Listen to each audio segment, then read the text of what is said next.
I think one of my favorite times of the year is when the whole road is just covered in snow. Like, for the last couple of days, it's just been snowing like crazy. It hasn't really stopped.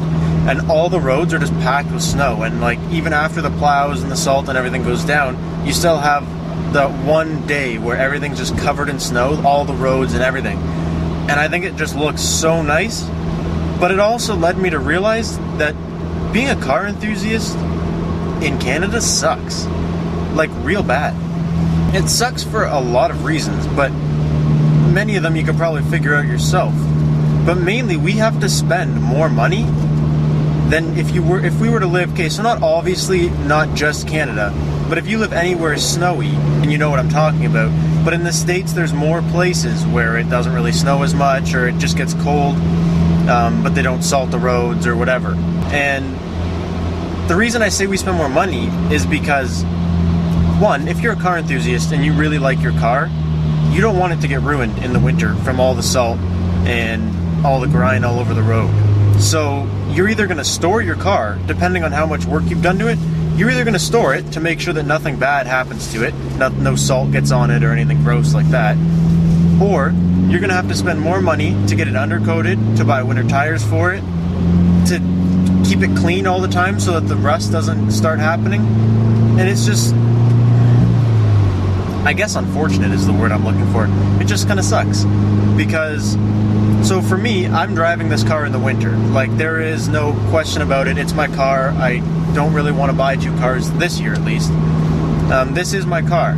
So for me to drive in the winter, I had to buy new rims. Well, I didn't have to buy new rims, but the smaller the rim, the thicker you can get the tire, and that's better in the snow.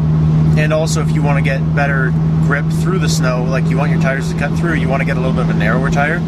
So I just bit the bullet, and you can't drive with anything other than winters. You really shouldn't. You can, but you shouldn't. You can get all seasons, you can play a bunch of games, but it's really not a good idea, especially if you actually like your car. I spent money on new rims and new winter tires, for one. Two, you have to spend more money on gas, because you have to let your car warm up before you drive it every day, not because people will fight you and say, okay, well, the engine doesn't need to warm up, whatever. The car is cold, man. You gotta warm it up. You gotta let the windows defrost. You gotta do that stuff. It costs money. You gotta sit here and run your car when you wouldn't have to run it if you were somewhere hot. You gotta let it warm up, yeah, but not thaw the ice that's on it. It's a different thing. You know what I'm talking about if you live anywhere where it snows 6 inches overnight. In the morning, you gotta let your car warm up. You also have to spend more time cleaning it off. Like, you can't just wake up in the morning, okay, go start the car, run in the house, grab your stuff, and leave. You gotta spend a good 5 minutes digging your car around your car so that you can get it out of the driveway and cleaning all the snow off every inch of the car. And it's just, it sucks. And the alternative route to paying for undercoat or rust protection of some sort, paying for winter tires, paying for the extra gas to keep your car warming up, is to get another car.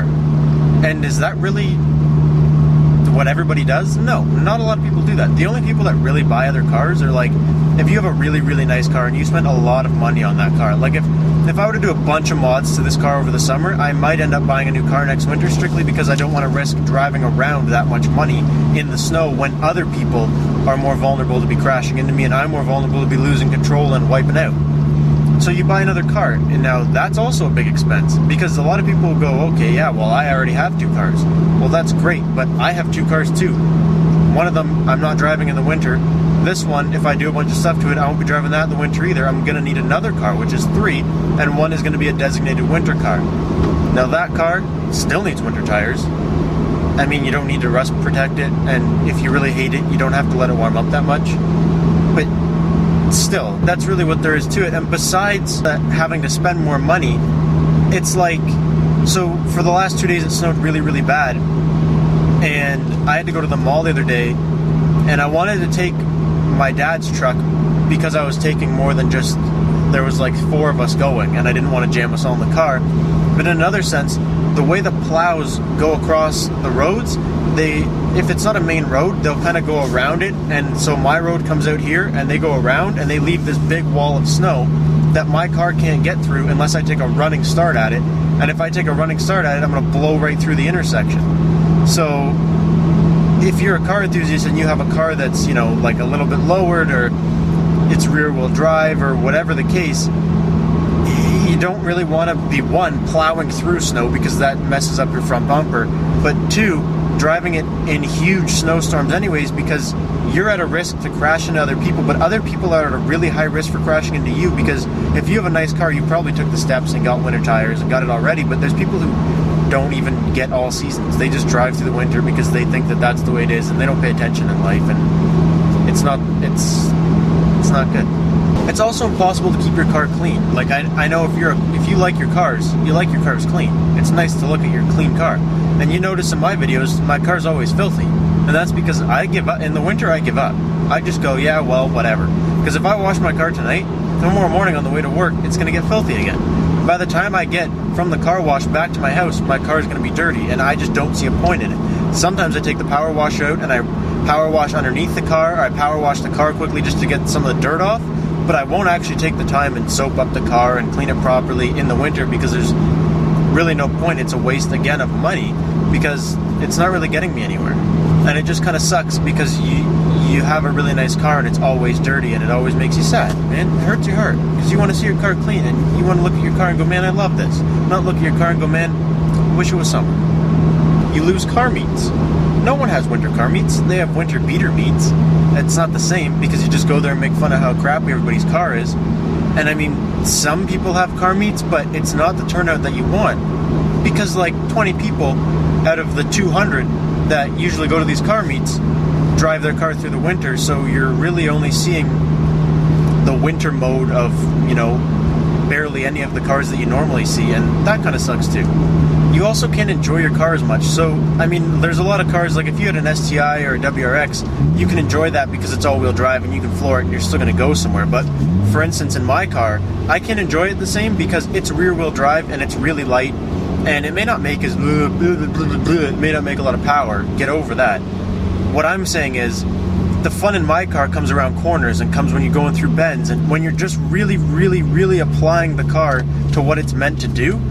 And in the winter, you can't do that, especially in my car. The only time I can really give my car out is when it's in a straight line and it's clearly been plowed and the roads are nice and I know that I'm not going to break free and go all over the place.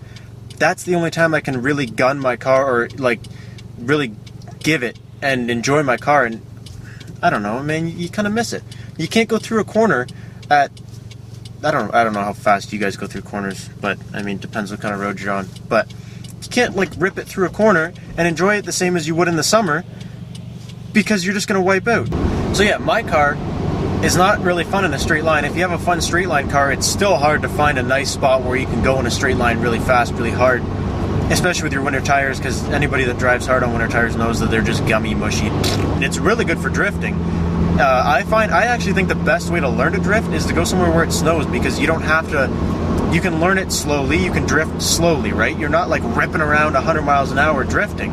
You're just kind of, you can slow motion drift in the snow. You don't have to use the e-brake. You can really get the feel for counter steering and how much gas to give it to keep the drift going. And it's a really good way to learn to drift, I find, in the snow.